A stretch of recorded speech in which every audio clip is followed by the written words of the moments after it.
네, 안녕하세요. 아나운서 성혜영입니다. 안녕하세요. 닥터도도 도재훈입니다. 반갑습니다. 굉장히 반갑습니다. 네, 오늘은요. 지난 시간에 이어서 여러분들의 사연을 모아서 닥터도도 원장님께서 궁금증을 시원하게 해결해 주시는 시간입니다. 오늘은 또 어떤 사연이 왔을지 같이 한번 보실까요? 안녕하세요. 23살 여대생입니다. 저를 멀리서 보는 사람들은 도도씨 피부가 왜 이렇게 좋아? 라고 칭찬을 많이 해주세요. 하지만 멀리서 보면은 희극, 가까이서 보면 비극이라고 했던가요? 제 피부를 가까이서 보면 그 좋다는 고가의 파운데이션을 발라도 커버할 수 없는 잡티가 보이는 것 같아요. 사실 이게 기미인지 잡티인지도 잘 모르겠어서 뭘 발라야 하는지도 잘 모르겠어요. 선생님, 잡티는 꼭 레이저 치료를 같이 받아야 하는 건가요? 도와주세요! 라고 사연을 보내셨습니다. 네네. 사진을 보내주셨구나, 이렇게. 네네. 사진상으로 봤을 때는 굉장히 심각한 편은 아닌 것 같아요. 점 몇 개 보이고, 네. 잡티 조금 있고, 홍조 좀 있고, 기미도 좀 있네요. 저기 광대 앞쪽 부분으로 좀 나온 것들이 네. 심상치는 않아요. 지금 보면은 심상치는 않은데, 않습니까? 네네. 히스토리가 중요하거든요. 환자가 저런 이제 색소 질환이 언제 생겼으며 지금까지 시간이 지나면서 어떻게 변해왔는가. 20대 전후로 해서 생기기 시작해서 점점 진해졌다. 그런 경우라면은 이제 오타형 모반도 생각을 해볼 수가 있고요. 코 쪽으로 보면은 저렇게 작게 땡땡땡 찍힌 부분들 있죠. 저런 것들이 이제 주근깨 같아요. 그래서 주근깨도 조금 있고, 그 다음에 오타형 모반도 좀 있으면서 홍조, 얼굴이 전반적으로 좀 붉어 보이는데 기미도 조금 있어요. 기미라는 거는 전체적으로 면적이 넓게 나타나고 약간 옅은 색이긴 해요. 그렇죠. 스케치해 놓은 듯한 느낌을 받는 게 그게 이제 기미라고 볼 수가 있을 것 같아요. 그래서 지금 이분 같은 경우는 좀 피부가 원래 좀 예민한 상태에다가 색소 질환들이 그로 인해서 조금 더 심하게 생겨 있는 상황.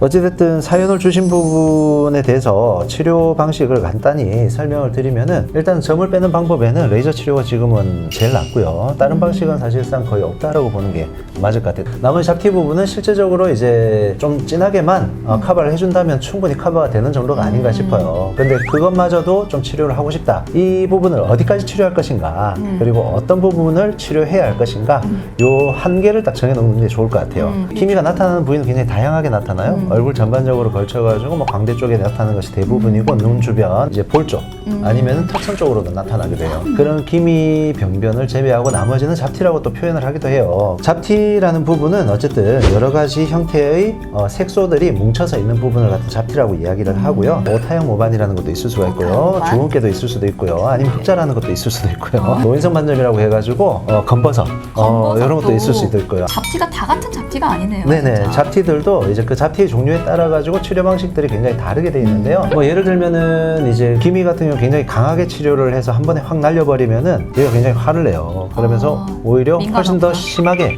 올라오는 경우가 생기거든요. 정말 깨끗해졌어요. 싹 없어졌어. 근데 갑자기 한 3, 4주 지나더니 스물스물 올라와서 훨씬 더 진하게 이제 자리를 잡는 경우죠. 또 하나는 이제 피부를 갖다가 좀 자극을 적게 줘야 된다. 환자분들이 예전에는 막 기미가 나면은 어떻게 했어요? 막 필링을 해가지고 막 스크럽을 막 하고 빡빡 밀죠.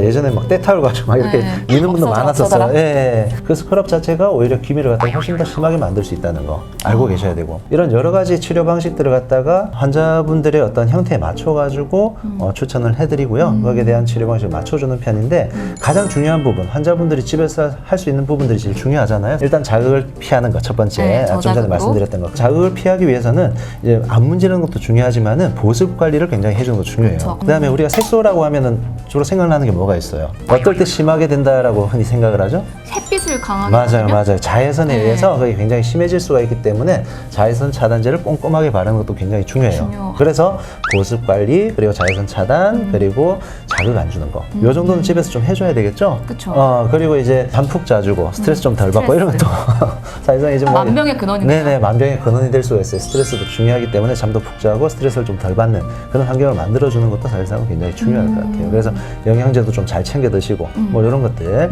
그래도 안 될 때는 병원에 오셔가지고 상담 후에 간단한 레이저 토닝만 하든지 좀 비타민C 관리도 좀 받든지 그런 방법들을 다양하게 이렇게 활용을 할 수 있다는 거 알고 계시면 좋을 것 같습니다.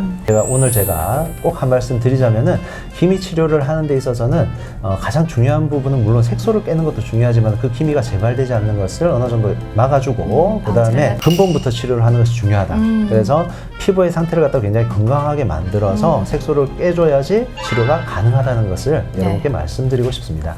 다음 시간에도 더 많은 사연으로 주시면 저희가 또 해결 방안을 시원하게 제시해 드리도록 하겠습니다. 네, 많은 도움 되셨으면 좋아요, 구독 부탁드리겠습니다. 눌러주세요.